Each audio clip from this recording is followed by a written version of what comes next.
আসসালামু আলাইকুম, ওয়েলকাম করছি রিয়াসাত আজিম। ভিন্ন ধর্ম মতাদর্শে যারা শুনছেন সবার প্রতি আন্তরিক কৃতজ্ঞতা।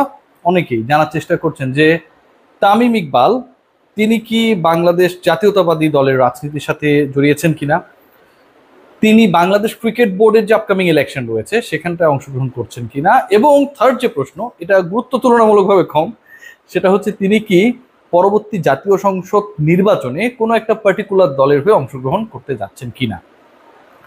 তামিমের সাথে আমার অনেক বেশি এই বিষয়গুলো নিয়ে হয়েছে, কথা হয়েছে। এটা যদি বলি এটা টোটালি ভুল হবে।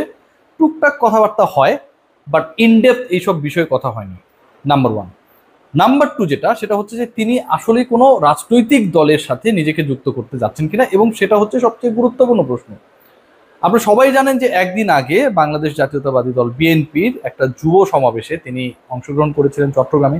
সেখানটায় তিনি স্পোর্টস নিয়ে কথা বলেছেন, ক্রিকেট নিয়ে কথা বলেছেন, এবং এই ঘটনার পরবর্তী সময়ে মূলত তামিম ইকবালকে নিয়ে তার রাজনৈতিক মেরুকরণ, তিনি রাজনৈতিক দলের সাথে সরাসরি অংশগ্রহণ করতে যাচ্ছেন, কোনো একটা রাজনৈতিক দলের সাথে তিনি অফিসিয়ালি যুক্ত হতে যাচ্ছেন, এই ব্যাপারটা আলোচনায় এসেছে।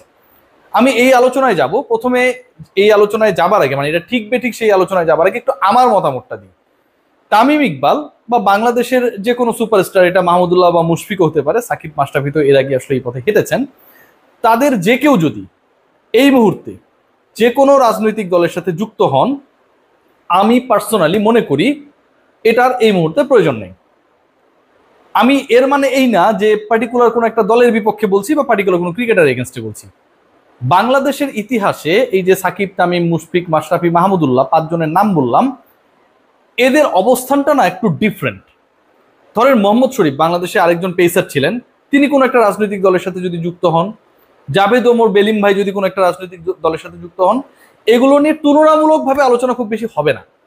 ইভেন আমাদের লেজেন্ড টেস্ট ক্যাপ্টেন হাবিবুল্লাহ সুমনও যদি যুক্ত হন, খুব বেশি আলোচনা হবে না। কিন্তু এই যে পাঁচজনের নাম বললাম, সেই পার্টিকুলার পাঁচজন যদি যে কোনো রাজনীতির সাথে, রাজনৈতিক দলের সাথে যুক্ত হন, তাহলে একটা অনেক বড় আলোচনা হবে, এবং এটা নিয়ে একটা বড় বিরোধপূর্ণ সম্পর্ক তৈরি হবে তার ফ্যানদের মধ্যেই, তাদের ফ্যানদের মধ্যেই, যারা আসলে বাংলাদেশের ক্রিকেটটা অনন্য উচ্চতায় নিয়ে গেছে, স্বপ্ন দেখাতে শুরু করেছে আমাদেরকে, যাদের কারণে বাংলাদেশের ক্রিকেট, বাংলাদেশের এক্সাইটমেন্ট, বাংলাদেশের ক্রিকেটীয় আবেগ, বাংলাদেশের ক্রিকেটের ব্র্যান্ডিং বিশ্ব দরবারে একটা মর্যাদার আসনে চলে গেছিল। সেই ক্রিকেটাররা তো আমি মনে করি যে সকল রাজনৈতিক আদর্শের ঊর্ধ্বে, ধর্ম, বর্ণ, জাতি, লিঙ্গ কিংবা রাজনৈতিক দর্শন সবকিছুর ঊর্ধ্বে হচ্ছে তাদের অবস্থান। সেই তামিম, সেই মাশরাফি, সেই মাহমুদুল্লাহ কিংবা সেই সাকিব আল হাসান যখন কোনো একটা পার্টির ব্যানারে চলে যান, যখন তারা অফিসিয়ালি নিজেদেরকে কোনো একটা রাজনৈতিক দলের সাথে সম্পৃক্ত করেন, অফিসিয়ালি কিন্তু আবারও বলছি, তামিম ইকবাল এখন পর্যন্ত সেটা করেন নাই, তখন সেটা আমি সাপোর্ট করব না। কারণ বাংলাদেশে তিনি যেই পার্টিতে জয়েন করলেন, সেই পার্টির বাইরে অসংখ্য মানুষ রয়েছে যারা হয়তো ওই রাজনৈতিক আদর্শে বিশ্বাসী না। এর মানে তো এই না যে তারা অপরাধী। কেউ জামাতে ইসলামের রাজনীতি করে, কেউ বিএনপি রাজনীতি করে, কেউ বাম রাজনীতি করে। যার যার ইচ্ছা সে তার মতো করে তার ফিলসফিকে এনরিচ করার চেষ্টা করে। কেউ কি অপরাধী না, প্রত্যেকের লজিক রয়েছে। কিন্তু এই তিন ধারা, চার ধারা যেটাই হোক না কেন, প্রত্যেকে আবার বাংলাদেশি ক্রিকেটকে ভালোবাসে, তামিম সাকিবদের ভালোবাসে। যখন আমরা কোনো একটা পার্টিকুলার রাজনৈতিক দলের সাথে নিজেদেরকে যুক্ত করে ফেলছি, এই পাঁচজনের কথা বলছি, তখন কিন্তু সেই ভালোবাসার মানুষদেরকে একটা আঘাত করা হয়। সো আমি কোনোভাবেই সাপোর্ট করি না, করব না তামিম ইকবাল যদি অফিসিয়ালি, আবারও বলছি, অফিসিয়ালি কোনো রাজনৈতিক দলের সাথে যুক্ত হয়। এখন আপনারা যে প্রশ্নটা করতে পারেন যে তামিম ইকবাল তো বিএনপির সভা সমাবেশে যাচ্ছেন, বিভিন্ন জায়গায় বক্তব্য দিচ্ছেন, এই জায়গাটায় আমার কাছে মনে হয় যে তামিম ইকবাল, মানে আমি তো পছন্দ করছি না যে কোনো একটা দলের সাথে একজন ক্রিকেটার সে এই পাঁচজনের মধ্যে যে কোনো দল, সেটা বিএনপি, আওয়ামী লীগ, জাতীয় পার্টি নাকি জামাতে ইসলামী বিষয় না, আমি এটা পছন্দ করছি না। কারণ মানুষকে কষ্ট দেওয়ার দরকার নাই ভাই, তারা এমনিতে অনেক বড় লেজেন্ড, ঠিক আছে? সো রাজনৈতিক দলে যুক্ত হয়ে নিজেদের ইমেজটাকে ডিভাইডেড করার কোনো কারণ নেই, ওই কারণে আমি পছন্দ করছি না। কিন্তু কেউ যদি অবসরের পর করতে চান, সেটা ধরুন সেই মানুষটা তামিম ইকবাল, আপনার আমার বললে কিছু নেই। সাকিব মাশরাফিরা যে কাজটা খেলা চলাকালীন অবস্থায় করেছে, 3 ফরম্যাটে অবসরের পর তামিম ইকবাল সেটা চাইলে করতে পারে।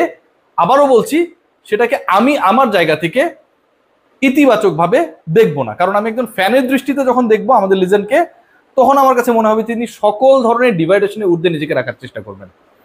তামিম তাহলে বিভিন্ন জায়গায় যাচ্ছেন কেন, সেটা একটা বড় আলোচনা। তিনি কি বিএনপিতে যোগ দিচ্ছেন, সেটা আরো একটা বড় আলোচনা। আমার কাছে যে তথ্য রয়েছে এরকম কোনো অফিসিয়াল কোনো কিছু হয় নাই।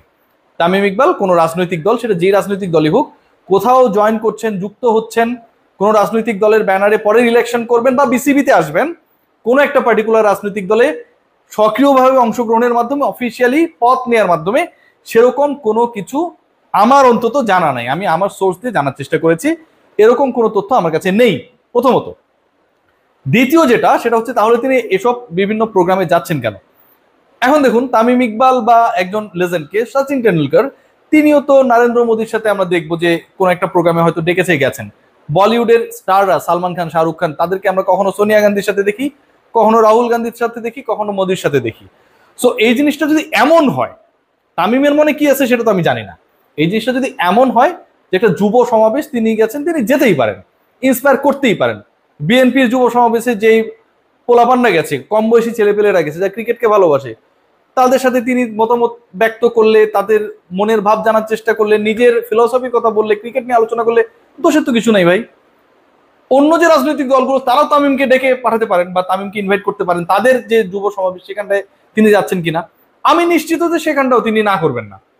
এটা যদি হয় ইটস ওকে, এটার মধ্যে আমি ভুল কিছু দেখি না। এর আগে তাকে আমরা দেখেছিলাম সাবেক প্রধানমন্ত্রীর সাথে ডেকেছিল, গেছেন।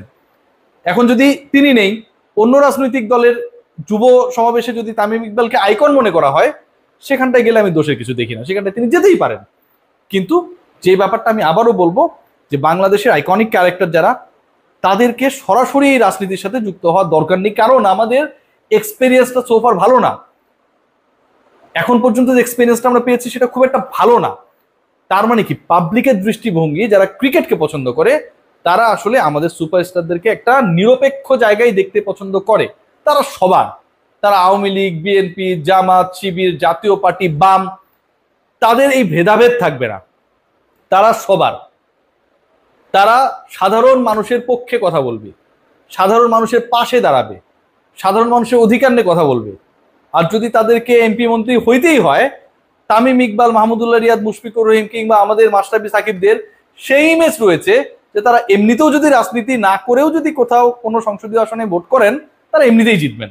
সো রাজনীতির সাথে যুক্ত হওয়ার ব্যাপারটাকে আমি মনে করি, আমার দিক থেকে, আমার পয়েন্ট অফ ভিউ থেকে এই মুহূর্তে খুব বেশি প্রয়োজন নেই।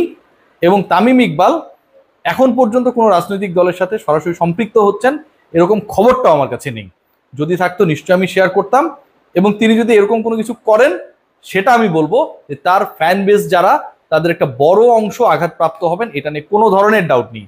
তামিম আমার খুব প্রিয় মানুষ, কিন্তু এই অপ্রিয় কথা বলতে, তামিমকে সরাসরি কিংবা আমার দর্শক যারা রয়েছেন তাদের সাথে শেয়ার করতে আমি কখনোই দ্বিধান্বিত হব না। তামিম ইকবালের জন্য শুভকামনা, সুস্থ হয়ে উঠেছেন তিনি, আরো ভালোভাবে তার ফিটনেসটা ফিরে আসুক। এবং একই সাথে বাংলাদেশের বিভিন্ন রাজনৈতিক দলের যারা যুব শক্তি হিসেবে কাজ করছে তারাও পজিটিভ চিন্তা করুক। তারা শুধু তামিম না, অন্য ক্রিকেটারদের সাথেও যদি তারা তাদের মেলবন্ধন ঘটাতে চায় সেটা করুক। ফুটবলারদের সাথে, হামজা চৌধুরীর সাথে তারা যদি আলোচনা করতে চায়, গল্প করতে চায়, আড্ডা মারতে চায়, এটা তো ভালো ভাই। রাস্তাঘাটে মারামারি করার থেকে আইকনিক ক্রিকেটারদের সাথে, ফুটবলারদের সাথে, স্পোর্টসম্যানদের সাথে সময় যদি কাটানো যায় কোনোভাবে, আমার কাছে মনে হয় এটা মোর হেলদি। সবাই ভালো থাকবেন।